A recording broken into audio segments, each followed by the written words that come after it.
এটা বাচ্চাদের বাড়ি? বড় মানবিক দিক আছে, বড় মানসিকতা আছে। একটা সময় উনি যা করেছেন তার উপার্জিত পয়সা গ্রামের অসহায় দরিদ্র মানুষের কাছে তুলে দিয়েছেন। আজ তিনি কিন্তু রিক্ত হয়ে পড়ে আছে।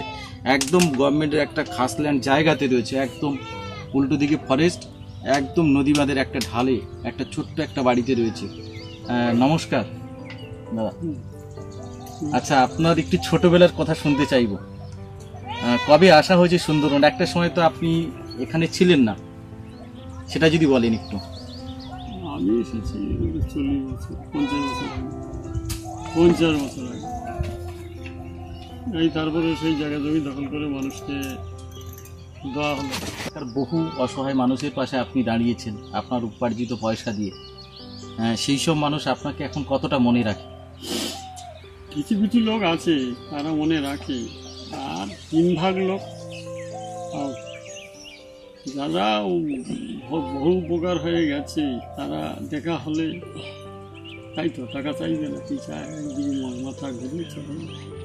আমরা তো লক্ষ্য রাখি, কিন্তু সব থেকে যারা গরিব মানুষ, কিছু নেই, হয়তো মেয়ের বিয়ে উপকার করেছি, দিন আনা দিন খাওয়া, কিন্তু তারা দিলবাবু আসুন না তার কথা বলছে, তাদের হিসাব আছে। যারা আমার টাকায় যারা বড় হয়ে গেছে তারা যে সেই টাকা চায় না, কিন্তু আমরা তো দান করে দিয়েছি, টাকা চাইব না। মানুষকে দান করলে সে টাকা চাইছে না, সেসব লোক দেখি পালিয়ে এইটা অবস্থা। এইরকম বহু মানুষ এরকম আছে। সেই তোমার আমাদের আমলামিটি হাই স্কুল সব হেডমাস্টাররা ডাকলো, ডেকে বললো বাঁচেও কী হবে, গরিব মানুষ ছেলে, বই ফই নেই, বই ফই টাকা উপরে বন্ধ, টাকাটা দিয়ে কী হবে, এতগুলো 1 লাখ টাকা হিমাংশুবাবু দান, যা ওদের বইটি কিনে। বহু জায়গায় বড় বড় জায়গায় দান আছে, এসব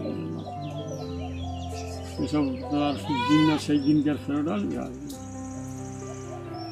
তখন আমলামিটি মুজিবুল্লাহ ছিল, মুজিবুল্লাহর গোষ্ঠীটা ছিল, সে যাও কাজ পায় না, 1 লাখ টাকাই শুরু। আরে ছেলেমেয়েরা, বাচ্চা ওই গরিব মানুষ ছেলেরা, তারা মানুষ হবে 1 লাখ টাকা দিন, এরকম অনেক বড় জায়গায়। আচ্ছা, আপনার যারা সঙ্গী সাথী ছিল ওনারা সবাই এখন সুস্থ আছে? কতজন ছিলেন আপনারা? জন 25-30 সব ভালো আছে, সবাই সুস্থ আছে? সমস্ত সব পাকা বাড়ি টাড়ি 10 বিঘে 15 বিঘে। একমাত্র ওদের ভিতরে সবচেয়ে অসহায় অবস্থা আপনার। আমি তো দানে চলি গেল।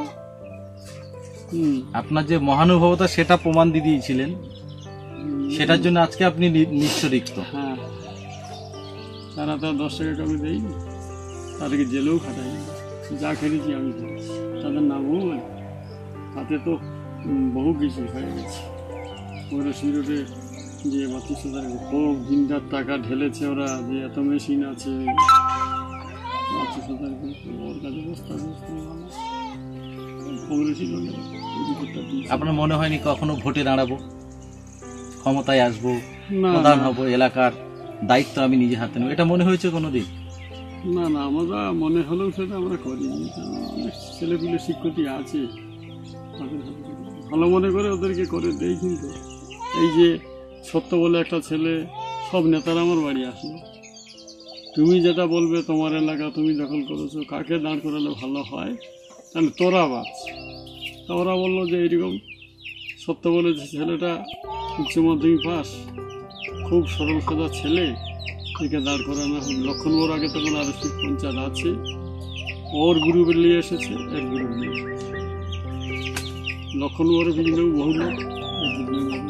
লক্ষণপুর আগে যত রাস্তা, এই যে এইসব রাস্তা, এই রাস্তাগুলো আমরা নিজেরা করেছি।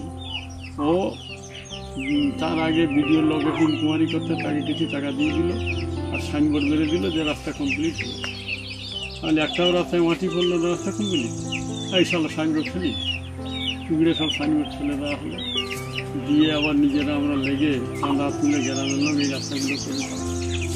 ওরা কী করেছে, 4 নম্বর টিকিট বাবু যায় না, আমি এটা কি হলো অসত্য।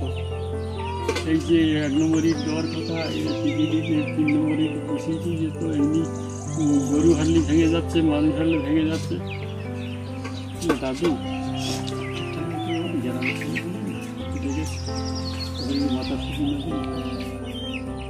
ওদেরকে নিয়ে বাঁচতে দিবি, হাজার হাজার লোক তো ধরবে, এদের অবস্থা কি হবে? এই করলো এরা, ওরা ফেলাশাই করে। আপাতত এখন ছেলে মেয়ে কজন? ওই 2 ছেলে, ওই ছেলে একটা থাকে, আচ্ছা, আর বড় ওই ছোটটা এখানে।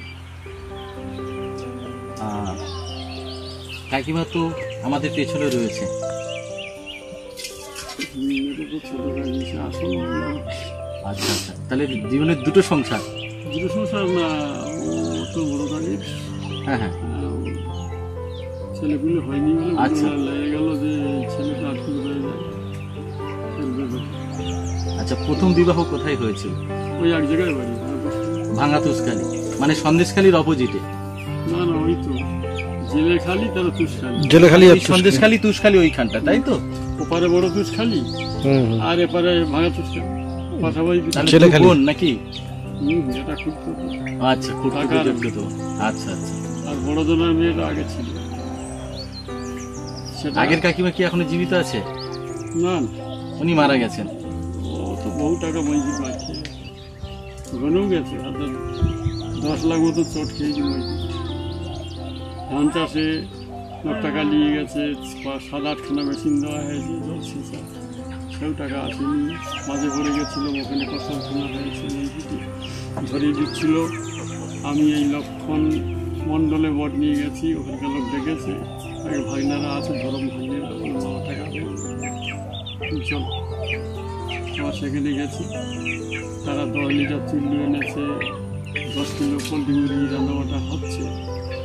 ইস্যু এলাকা, আর তারপরে সিবিএম এলাকা, দুটো আছে, দুটোই মারামারি করে।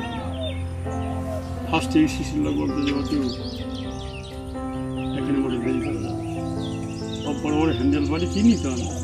তারা দুজনে বাচ্চার সাথে কোনো বিরোধী করলে গান উল্টে দেবে, ফোন করে দেবে তো 4টাতে মুখ পোকা দেবে, পাঠিয়ে দেবে। তাহলে তারা বলে না, আমরা আপনাকে আপনি যত অন্যায় করুন, এলাকা তো কারো ক্ষতি করেননি। বড় বড় মাছ ব্যবসায়ীদের গরিব মানুষ কুটকি মেরেছে, তাদের নিয়েছে।